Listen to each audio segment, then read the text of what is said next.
আসসালামু আলাইকুম সকল ভাই ও বোন, আশা করি প্রত্যেকে ভালো আছেন। আজকের ভিডিওতে আপনারা দেখবেন কিভাবে খুব সহজে কলি দিয়ে সালোয়ার কাটিং করতে হয় এবং সেলাই করতে হয়। আজকের ভিডিওটি আপনাদের জন্য খুবই গুরুত্বপূর্ণ, তাই ভিডিওটি না টেনে পুরো ভিডিওটি দেখুন। আপনাদের কাছে রিকোয়েস্ট, আপনারা যদি আমার চ্যানেলে নতুন হয়ে থাকেন চ্যানেলটিকে সাবস্ক্রাইব করুন এবং পাশে থাকা বেল আইকনটি অন করুন। তো আমি সর্বপ্রথম এখানে কাপড় বিছিয়ে নিয়েছি এবং সমান করে সেলাইয়ের মার্জিনের জন্য মার্কা করে নিয়েছি। এরপর 6 ইঞ্চি বাদ দিয়ে টোটাল যে সালোয়ারের লম্বা 36 ইঞ্চিতে আমি মার্কা করে নিচ্ছি এবং হাইয়ের মাপ 14 ইঞ্চিতে আমি মার্কা করে নেব। আপনাদেরকে মনে রাখতে হবে, যদি আপনারা কলি দেন তো হাইয়ের মাপ যতখানি তার থেকে আধা ইঞ্চি বেশি কাটবেন। তো এখানে আমি 14 ইঞ্চি কাটছি, টোটালি আসলে হাইয়ের মাপটা আমি 13.5তে রাখতাম যদি কলি না থাকতো। তো এরপর আমাকে সোজা করে টান দিয়ে নিতে হবে।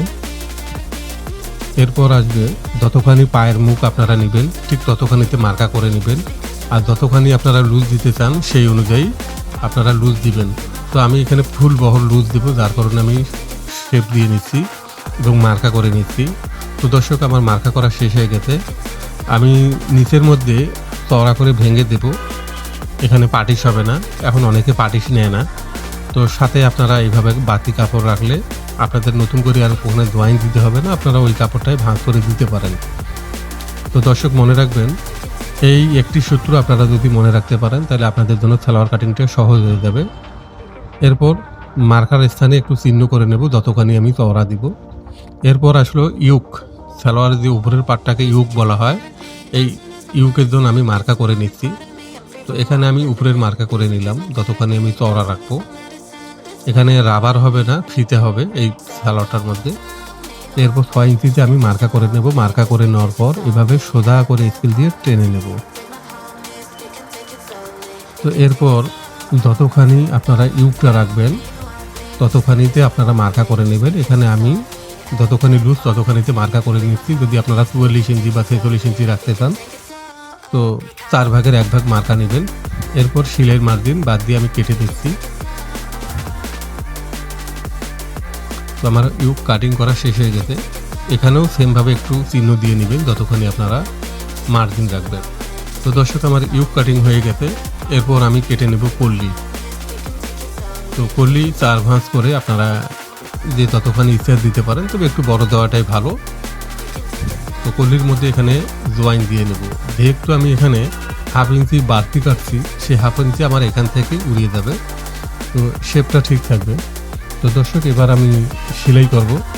তো সেলাই করতে গেলে সর্বপ্রথম আমি কলি পেলাম, কলির পরে আমি ইউক পেলাম। তো কীভাবে সেলাই করতে হবে তা এই ভিডিওতে পরিষ্কারভাবে দেখানো হবে।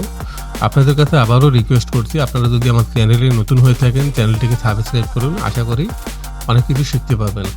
তো দর্শক, এখানে চিহ্ন দেওয়ার উদ্দেশ্য হচ্ছে এটা সেন্টার করা, 2 সাইডে জয়েন এবং সেন্টার থাকলো। নিচে পায়ের মার্জিন, সেই মার্জিনটা সেলাই কিভাবে করবেন এইভাবে ভেঙে দিয়ে আপনারা সেলাই করে নেবেন। এরপর এটা দিয়ে একটু ফিতা সিস্টেম, আপনাদেরকে একটুখানি গ্যাপ রেখে সেলাই করে নিতে হবে, আর একদিকে ডাইরেক্ট বন্ধ করে দিলে হবে। তো আমি একটুখানি গ্যাপ রেখে সেলাই করে নিয়েছি।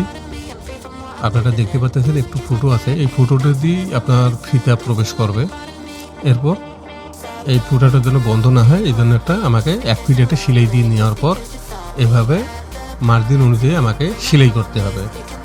তো দর্শক, আমি সেলাই করে নিয়েছি, খুব সুন্দর একটা ফিনিশিং এসেছে।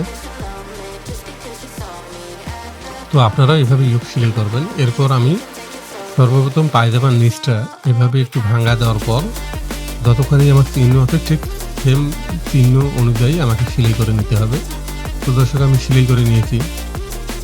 এরপর আমাকে কলি লাগাতে হবে। তো কলি এখানে মূলত দুটো আছে, অর্ধেক অর্ধেক, অর্থাৎ এই দিকের হাইয়ের সাথে আপনার এই কলিটা জয়েন্ট খাবে, অপর পাটের যে কাপড়টা সেটার সাথে এই কাপড়টা জয়েন্ট লাগবে। তো সেমভাবে বাকি কলিটাও আপনার লাগবে অর্থাৎ। তো দর্শক, আমার কলি লাগানো হয়ে গেছে, আপনারা দেখতে পাচ্ছেন খুব সহজভাবে কলি লাগানো। এই কলি এভাবে লাগার কারণ হচ্ছে যাতে যেন হাইটে একবারে সেলাই দিয়ে নিতে পারি। আর যদি আমি হাই সেলাই করার পর যদি কলিটা কাটি তো ওই জায়গাটা একটু আপনার ফিনিশিংটা আসে না।